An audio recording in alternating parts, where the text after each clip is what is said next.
This week's episode is about New Year's resolutions. I'm Rachael Keefe, and this is Monday's Muse.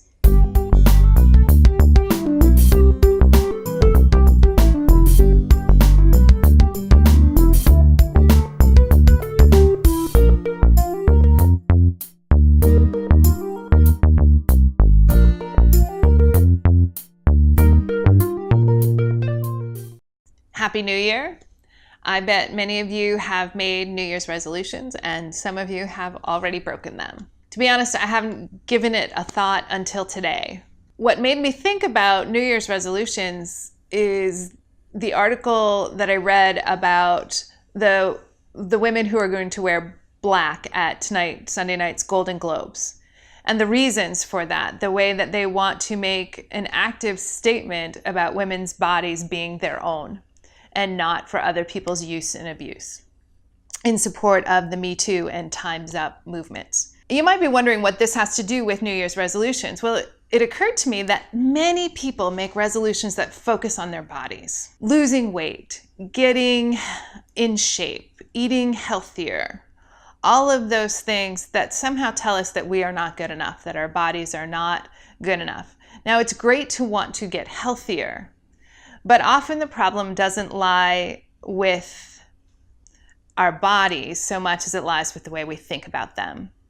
And our New Year's resolutions often reflect that. Today's scriptures were about two things. If folks observed Epiphany today, it talked about the Magi arriving at the Christ child's location and being overwhelmed with joy at their journey being over and coming into the presence of God. Or if folks observed Christ's baptism, the overall message was that we join in Christ's baptism when we are baptized. So that means that God's words, "You are my beloved, with whom I am well pleased," is directed at us. Now, if we think about those two things, being overwhelmed with joy and the fact that we are God's beloved and God is well pleased with us, our New Year's resolutions could look a whole lot different.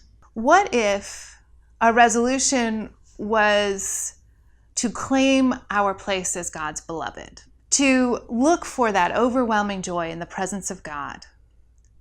And then once we have experienced these things for ourselves and trust that they are true, then we seek to embody those for others, meaning that we help others to recognize that they too are God's beloved and God is well pleased with them, and to experience the overwhelming joy of God in their midst.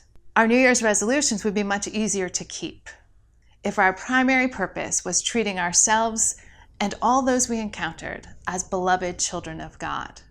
Most of us could keep that resolution for more than a week or two or a month.